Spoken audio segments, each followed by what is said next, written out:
안녕하세요. 현희씨의 달콤한 자료구조 알고리즘입니다. 오늘은 재기함수에 대해서 배워보도록 하겠습니다.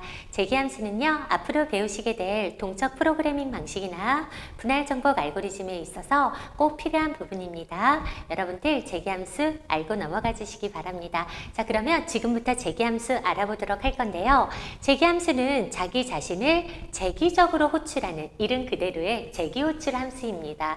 자, 그러면 어떤 식으로 이루어지는지 지금부터 보도록 하겠습니다. 여기 메인에서 보시면 리컬시브 함수를 3의 값을 가지고 호출을 하게 됩니다. 그러면 리컬시브 함수로 호출하게 되면 n은 3의 값을 가지게 되죠. 이때 이 리컬시브 함수를 다시 한번 호출을 하게 됩니다. 즉 함수 내에서 자신을 또다시 호출하는 이 함수를 우리는 재기함수라고 부르게 되는데요. 자기 자신을 계속적으로 반복적으로 수행하게 되는 거죠. 이렇게 재기함수를 설명하고 나면요, 많은 분들이 자기 자신을 호출한다라고 해서 이 함수 하나로 해결하려고 하시는 분들이 많은데, 그렇게 해결을 하시려고 그러면 재기함수의 답을 내기가 굉장히 어렵거든요. 그래서 이런 방식으로 저와 함께 공부를 해보도록 하겠습니다. 여러분들 여기 보시면 리컬시브 함수에 3의 값을 전달해서 함수를 호출을 합니다. 그러면 우리가 리컬시브 함수를 호출을 하잖아요. 그럼 메모리상에 리컬시브 함수가 딱 잡히게 됩니다. 이때요, 우리가 n의 값에다 뭐를 전송을 해서 호출을 했죠? 3의 값을 전송을 해서 호출을 했죠? 그러면 n의 값은 뭐가 됩니까? 3이 들어가게 됩니다. 그러면 n이 0과 같아? 아니, 그러면 n에다가 1을 뺀 값을 가지고 다시 한번 호출을 하잖아요. 그럼 제가 호출할 때마다 함수가 메모리에 잡힌다 그랬죠. 그 말은 뭐냐면 메인에서 3의 값을 가지고 리컬시브 함수로 호출을 했다면 n-1을 가지고 리컬시브 함수를 또 호출하게 되면 메모리상에는 리컬시브 함수가 한 덩어리 더 잡히게 됩니다. 즉 n-1을 해서 다시 한번 리컬시브 함수를 호출하게 되면 n의 값이 3이었죠. 3에서 1을 빼서 리컬시브 함수를 호출하면 이때 n의 값은 2가 되게 됩니다. 그러면 2는 0과 같아요? 아니죠? 그럼 다시 한번 n의 값에 1을 빼서 또 한 번 호출하게 되는 거죠.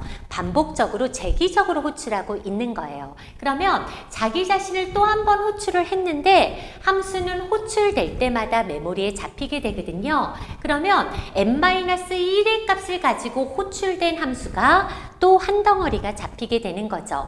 이 시점에서 n의 값이 2였죠. 2-1에서 1의 값을 갖는 리컬시브 함수가 또 한 번 호출이 되는 겁니다. 그러면 1은 0과 같나요? 아니죠. 그러면 1-1에서 이 값을 가지고 또 한 번 호출이 되면 호출될 때마다 메모리상에 잡힌다고요. 그러면 1이었을 때 n-1을 해서 0의 값을 갖는 리컬시브 함수가 또 한 덩어리 생기게 됩니다. 즉 무슨 얘기냐면 메인에서 3의 값을 보내서 리컬시브로 호출을 하잖아요. 그러면 3이었을 때 함수 한 덩어리, n-1 했을 때 2였을 때 함수 한 덩어리, n-1 했을 때 1, 0, 총 함수가 1번, 2번, 3번, 4번 총 4덩어리가 생성이 되게 되는 거예요. 그래서 1번 함수에서는 2번 함수를 호출했고 2번 함수에서 3번, 3번 함수에서 4번 함수를 호출한 이 상황에서 n의 값이 0으로 들어왔죠? 0과 같다면 뭐 하래요? 리턴입니다. 그럼 리턴 무슨 뜻이죠? 돌아가는 거죠. 돌아갈 때 어디로 돌아가요? 호출한 곳으로 돌아갑니다. 그 말은 뭐냐면 여기에서 0의 값을, n이 0의 값을 가지고 함수가 만들어졌을 때 리턴을 하겠대요. 리턴을 하겠다는 건 나 돌아갈래 이거죠. 나 돌아갈 때 어디로 돌아가죠? 호출한 곳으로 돌아가죠. 그럼 얘를 호출한 함수는 3번 함수였잖아요. 여기로 쏙 돌아가게 되는 겁니다. 돌아가는 거예요. 호출한 곳으로 돌아가거든요. 그러면 돌아간다는 건 이제 함수가 종료된 거죠. 그럼 얘 메모리상에서 완전히 사라지게 되는 겁니다. 즉 4번 함수, 즉 n의 값을 0을 받았을 때 리턴을 하게 되면 3번 함수로 이렇게 돌아가게 되는 거죠. 그러면 돌아갔더니 3번 함수로 여기로 돌아온 거죠. 뭐 하래요? n의 값을 출력을 하죠. 그러면 이렇게 돌아왔을 때 이때 n의 값은 뭐예요? 이때 돌아왔을 때 1이죠? 그러면 1을 딱 출력을 하는 겁니다. 1을 출력을 하고 나면 함수가 끝나잖아요. 그러면 이 함수가 끝나죠. 그러면 n의 값을 1을 받았을 때 함수가 완전히 끝나는 거예요.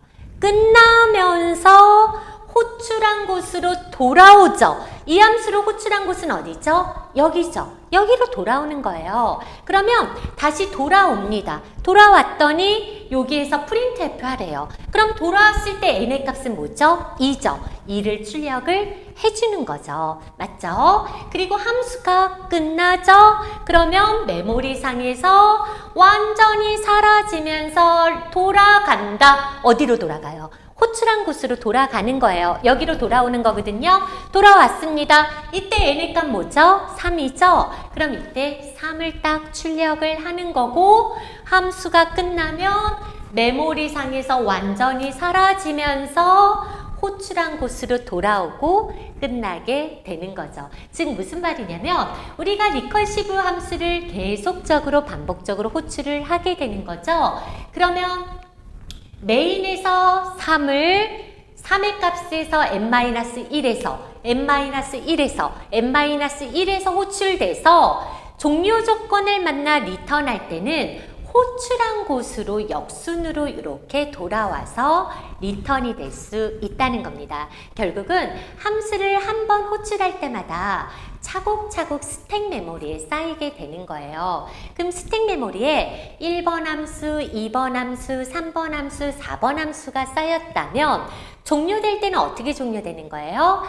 4번 종료되고 3번 종료되고 2번 종료되고 1번 종료되고 이렇게 생성된 역순으로 종료되면서 왔던 길을 되짚어 가면서 돌아오게 된다라는 거죠. 그러면 우리가 여기에서 재기 호출이 이루어졌다는 건 자기 자신을 계속적으로 호출을 한 거예요. 그러면 여러분들 재기 호출을 하게 되면 이 함수를 종료시키지 못한 채 반복적으로 호출을 했다라는 거거든요. 그 말은 다시 말해서 재기 호출 아래에 있는 이 구문 있죠? 이 구문은요. 호출하는 시점에서는 절대 수행되지 못하고요. 함수가 끝나고 이 호출에서 돌아오고 나서 수행되는 구문입니다. 그 말은 만약에 여러분들 프린트F가 여기 있다면 얘기가 달라지게 되는 거예요. 여기에서 만약에 %D로 n을 출력을 한다면 n의 값을 출력하고 재기 호출하는 거죠. n의 값 처음에 뭐였죠? 3 출력하고 빼서 들어가서 2 출력하고 빼서 들어가서 1 이렇게 되는 거죠. 즉 재기 호출 전에 프린트F가 있다면 3이 1로 출력이 되겠지만 재기 호출 다음에 프린트F가 있다면 일단은 계속 호출하니까 이 구문은 수행하지 못하는 거죠. 이 구문은 언제 수행된다고?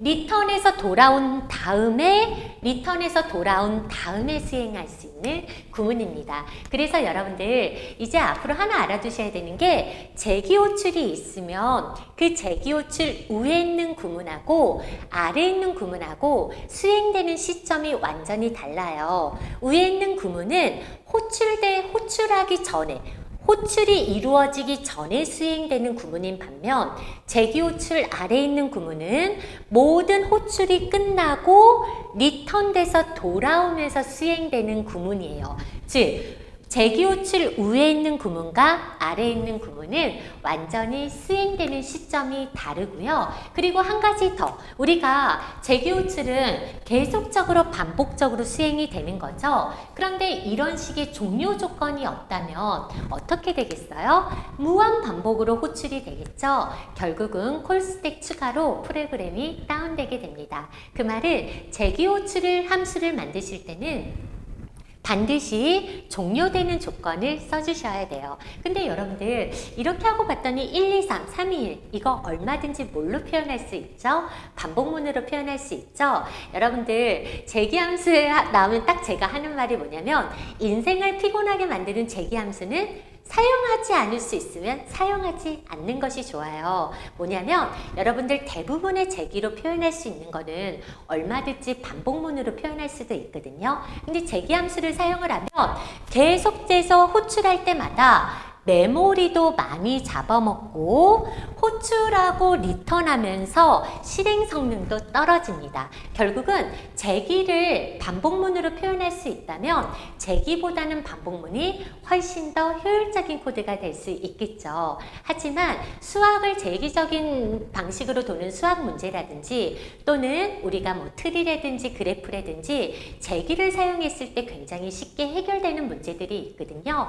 그런 문제를 제외하고는 반복문을 사용하는 것을 원칙으로 해주시고요. 그리고 우리가 복잡한 문제를 제기로 해결을 하면 굉장히 멋들어지게 사용을 해줄 수가 있거든요. 그런 부분은 또 제기를 이용해서 해결을 해주시면 될 것 같습니다. 그래서 오늘은 일단은 제기의 기본 개념에 대해서 알아봤는데요.